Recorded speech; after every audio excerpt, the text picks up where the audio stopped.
So as worship leaders, our voice is probably one of the most important things we have, not only to sing, but to speak, but especially right around this time of year when it gets a little bit colder, we start dealing with congestion and sore throats and just that tightness in the throat, that tickle in the back. What are some remedies you can do to alleviate that? Because Sunday's always coming and not singing is not an option. That's why this guy's here. Hey, it's Dave Dolphin at practicalworshipblog.com, sharing ideas, tips, and practical advice for the everyday worship leader. And this is Jonathan. He's one of our worship leaders here at the church. And when I think singing remedies, I think this guy, because he's always walking into Sunday morning with some kind of concoction. Because you never know what's going to happen Sunday morning. Your voice may be tight, you're congested, something unexpected. So here are some things I have found that actually work for me. So I generally find there are 3 common causes for this. 1, self-inflicted.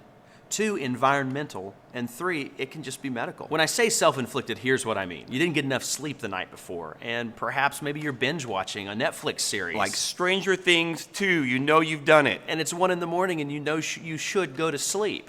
Or a sporting event, right? I mean, we're here in Oklahoma and Boomer Sooner, baby, right? But which generally happens on a Saturday, and right. then church generally happens on Sunday. Right, and so you've yelled your voice out.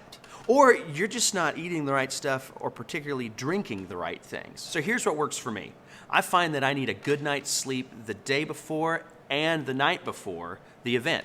So that's 2 nights sleep before, because you can't cheat on sleep. You know, your body knows. If you're staying up till 2 a.m., it reflects in your voice. It's just tight. And the other thing is you got to be drinking plenty of water. I drink 6 to 8 glasses a day, keeping that hydrated.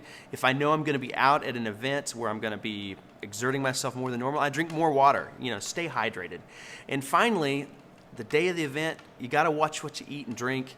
Stay away from sugary drinks, stay away from milk, stuff like that. Yeah, see, I'm a big fan of the Diet Coke here, and so I might be drinking these through the week, probably more than I'm supposed to. But on a Sunday morning, it's a completely different story because I know that the caffeine in that just kills my voice. Right, and I'll see Dave sometimes, he'll have a Diet Coke, and I'll be like, when are you drinking that? And he's like, no, this is after the service. I'm like, that's cool. Yeah. Because we know what it can do. Now, here's what I mean by environmental. So allergies impact me the most. I mean, we're in Oklahoma, and if you want allergies, come to Oklahoma.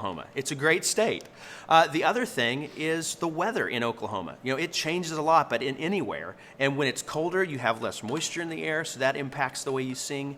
And finally, you can just get bit by that good old-fashioned cold. I know for me, for bare minimum, I got to be drinking hot water and honey. It's one of the simplest things that you can do. That hot water is going to warm things up, warm up your throat, and kind of loosen up what's going on back there. And then also the honey just kind of coats the back of your throat. But so at the bare minimum, that's what I'm drinking. But if I want to go next level, is Throat Coat. Throat Coat is absolutely amazing. We've got more converts on Throat Coat on the worship team than anything else.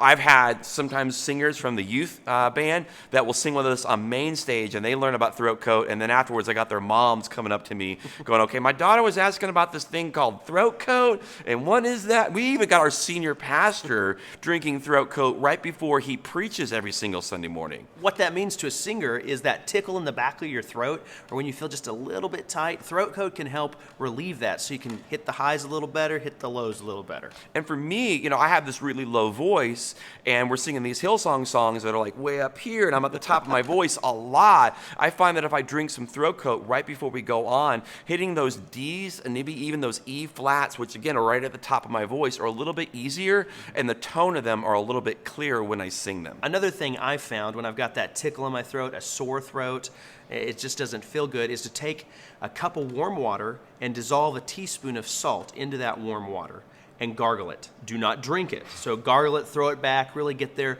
Do this a couple times a day. It really helps with that. But if you want to take it to the next level, add apple cider vinegar. So you can find apple cider vinegar at your local health store, a Target. So you take your salt water that you've mixed together and add in addition a teaspoon of apple cider vinegar. Do the same thing. Gargle it a couple times a day. Don't drink it. It'll help relax your throat, make it feel better. It'll soothe that soreness. If I'm dealing with congestion, I mean, I just got a head full of snot and I can barely breathe. There's this thing called the neti pot, and you can get it at Target, CVS, Walgreens. We're also going to put links, by the way, to everything we're talking about in the description below.